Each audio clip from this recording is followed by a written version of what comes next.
बुद्धिमान बहू की कहानी। गंगा के तट पर एक सुंदर नगर था। उसमें एक व्यापारी परिवार सहित रहता था। उसके परिवार में व्यापारी पति पत्नी, उसका पुत्र और पुत्रवधू रहते थे। पुत्र का नाम अजित सेन और पुत्रवधू का नाम शीलवती था। अजित सेन व्यापार के सिलसिले में कई दिनों तक बाहर रहता था, जबकि पुत्रवधू घर पर सास ससुर की सेवा करती थी। पूरा परिवार सुखी और प्रसन्न रहता था।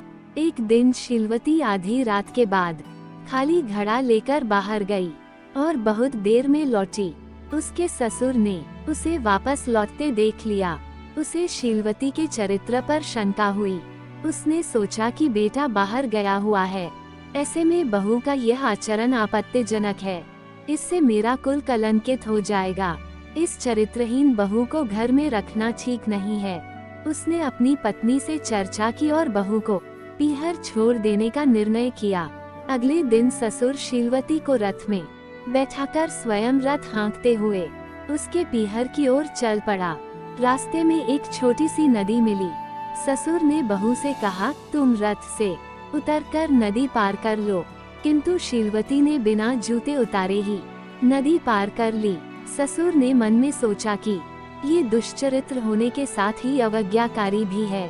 थोड़ा आगे जाने पर रास्ते के किनारे एक खेत मिला, जिसमें मूंग की फसल लहलहा रही थी। ससुर ने किसान के भाग्य की प्रशंसा करते हुए कहा, कितनी सुंदर फसल है, इस बार तो किसान खूब लाभ कमाएगा। शीलवती ने उत्तर दिया, आपकी बात तो ठीक है, किंतु यदि यह जंगली जानवरों से बच जाए तब न। ससुर को उसकी बात बहुत अटपटी लगी, लेकिन वो कुछ नहीं बोला। कुछ दूर और चलने पर वे एक नगर में पहुँचे, जहाँ के लोग बहुत सुखी और प्रसन्न दिखाई दे रहे थे। ये देखकर ससुर के मुंह से निकला, कितना सुंदर नगर है। शीलवती बोली, आपकी बात तो ठीक है, यदि इसे उजाड़ा न जाए तो। ससुर को उसकी बात अच्छी तो नहीं लगी, किंतु वह फिर भी कुछ नहीं बोला। कुछ दूर आगे जाने पर एक राजपुत्र दिखाई पड़ा, जिसे देखकर ससुर फिर बोल पड़ा, अरे वाह, ये युवक तो देखने में ही शूरवीर लगता है।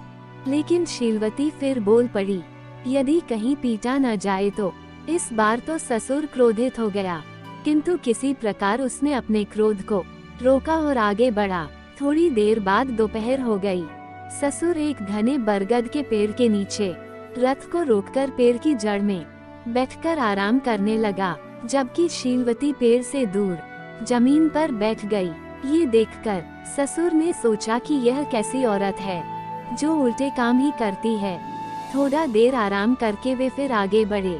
थोड़ा आगे बढ़ने पर शीलवती का ननिहाल आ गया। रास्ते में ही उसका मामा मिल गया और जिद करके उन्हें अपने घर ले गया। वहाँ भोजन करके शीलवती का ससुर अपने रथ में ही लेट गया। ससुर को रथ में लेटा देखकर शीलवती भी रथ के पास ही जमीन पर बैठ गई। उसी समय पास के बबूल के पेड़ पर बैठा एक कौवा कांव कांव करने लगा।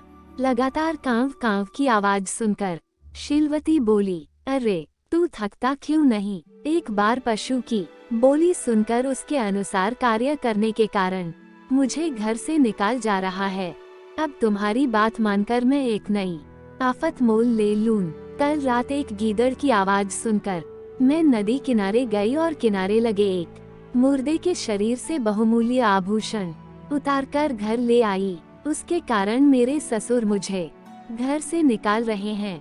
अब तू कह रहा है कि इस बबूल की जड़ में खजाना गड़ा है, तो क्या इसे निकालकर मैं एक नई विपत्ति मोल ले लूं? मैं पशु पक्षियों की बोली समझती हूँ, तो इसमें मेरा क्या दोष? शीलवती का ससुर उसकी बात सुनकर आश्चर्यचकित हो गया। उसने बबूल की जड़ में खुदाई करके देखा तो उसे सचमुच खजाना मिल गया। वह बहुत प्रसन्न हुआ और बहू की बड़ाई करने लगा और उसे लेकर वापस घर की ओर चल पड़ा।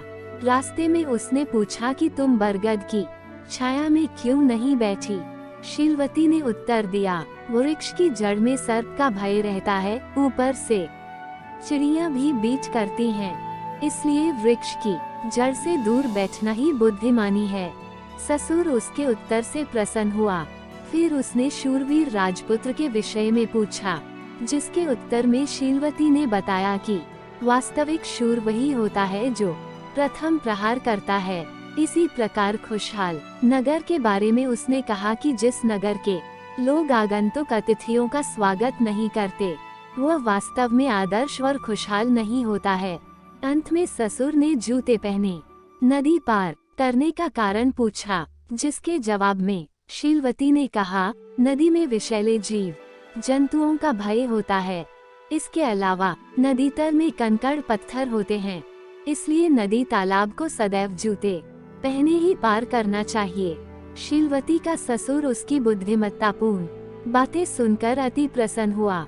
उसके हृदय में शीलवती के लिए प्रेम और सम्मान बढ़ गया। घर पहुंचकर उसने शीलवती को घर की सारी जिम्मेदारी दे दी। Moral of the story is, हर परिस्थिति में व्यक्ति को अपनी बुद्धि का उपयोग करना चाहिए। बुद्धि के उपयोग से मनुष्य कठिन परिस्थितियों से भी आसानी से पार पा लेता है। क्या आपको ये कहानी पसंद आई? कमेंट करके बताएं। इस वीडियो को लाइक और शेयर करें। और अगर आप हमारे चैनल कंप्लीट बस पर नए हैं तो प्लीज सब्सक्राइब करें। Thanks for watching.